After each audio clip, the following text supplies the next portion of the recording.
from Baton Rouge, Louisiana.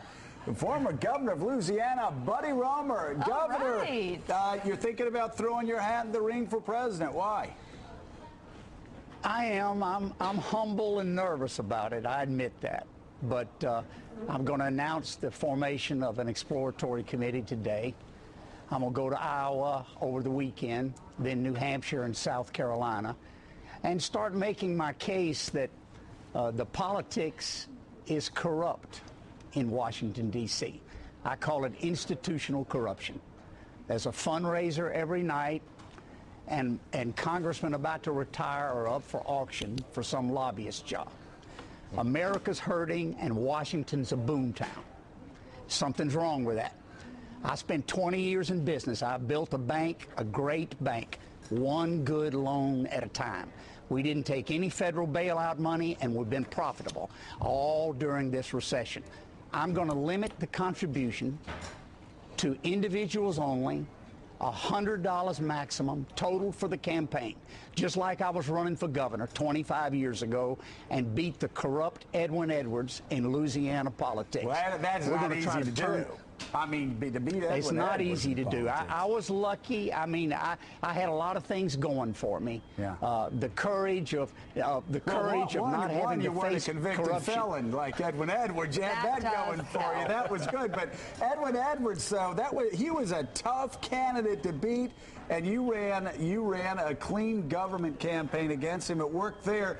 Do you think, though, in 2012, it'll work in Iowa and New Hampshire and South Carolina and beyond?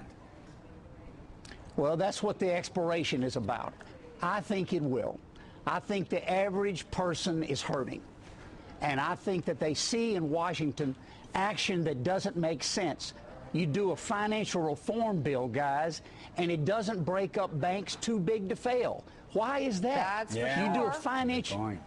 I mean, it doesn't make sense. You do a health care bill and you don't have tort reform, that would lower costs 15% right there.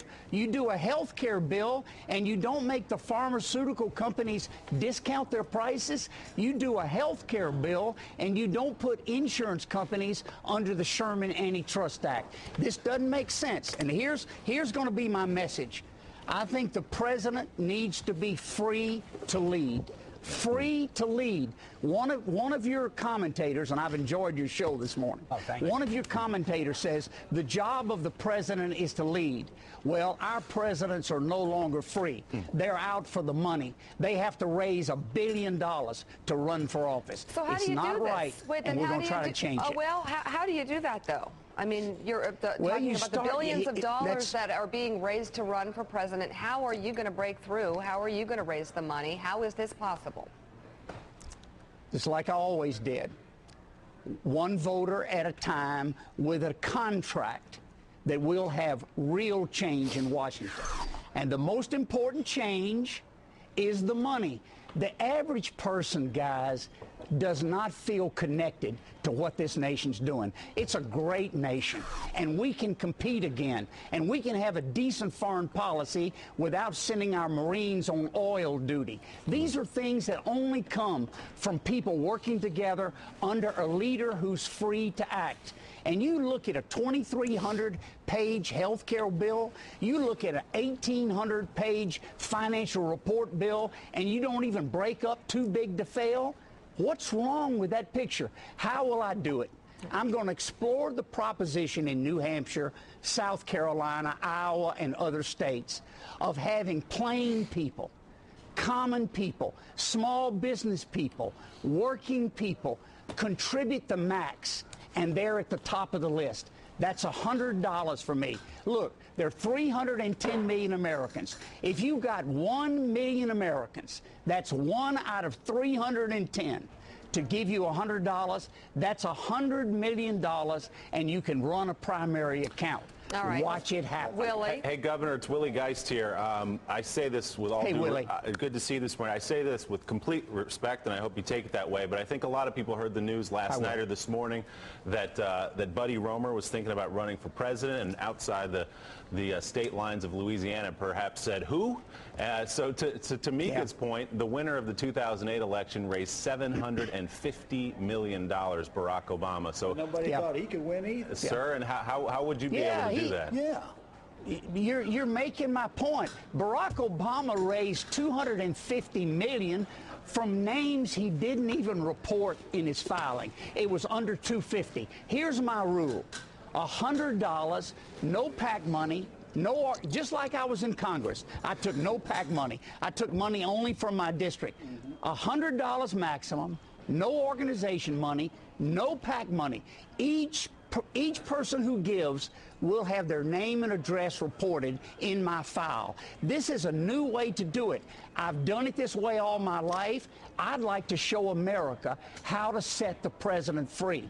I'd like to show America how to work across party lines. I was a Democrat in Congress. I was one of the leaders of the Boll Weevils. We worked with President Reagan every day, even though he was a Republican. I changed parties as governor, the only governor in the history of America to change parties while he was governor, because I wanted to work across party lines. It can be done. We need a team to strengthen America, and I think it starts at the top.